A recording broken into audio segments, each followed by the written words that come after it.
এই টাইপের প্রশ্ন my dear friends railway exam থেকে শুরু করে এসএসসি সমস্ত এক্সামে কিন্তু এসে থাকে। তো কিভাবে তোমরা জাস্ট বলবো উইথআউট পেন পেপার ছাড়া না 4 থেকে 5 সেকেন্ডের মধ্যে সলিউশন করে আসবে অবিতাণ্ডব বেগে। কি করে দেখো? বলেছে যে √7 এর মান কত হবে? তো সবার প্রথমে তোমরা এর তো বর্গমূল করতে হবে। তো তোমরা কি করবে যে √7 এর ক্লোজ কাছাকাছি একটি পূর্ণ বর্গ সংখ্যা নেবে। বলবে স্যার কত চলে আসবে? √7 এর কাছাকাছি পূর্ণ বর্গ সংখ্যা আমাদের 9 চলে আসে। ব্যাস তাহলে এখানে লেখো √9। এবার তো এখানে রয়েছে কত? √7 রয়েছে না 7 রয়েছে, এখানে 9 পেয়েছো তো 2 বাদ দিয়ে দাও। দেখো এটা কিন্তু জাস্ট একটা ট্রিক্স, কারণ না হলে এভাবে √9 থেকে 2 এভাবে বাদ যায় না, কিন্তু ট্রিক্সে এভাবে করবে সমস্ত অঙ্ক মিলে যাবে।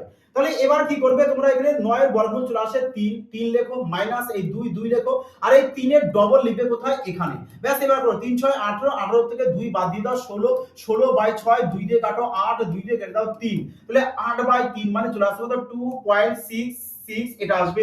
তো অ্যাপ্রক্স দেখো আমাদের উত্তর রয়েছে কোথায়? বলবে স্যার অপশন বি 2.65। তো বি চলে আসবে my dear friends correct answer. কেমন লাগলো বলো মাই ডিয়ার ফ্রেন্ডস? যদি লজিক ভালো লাগে তো অবশ্যই ভিডিও কমেন্ট লাইক এবং চ্যানেলকে শেয়ার করতে কিন্তু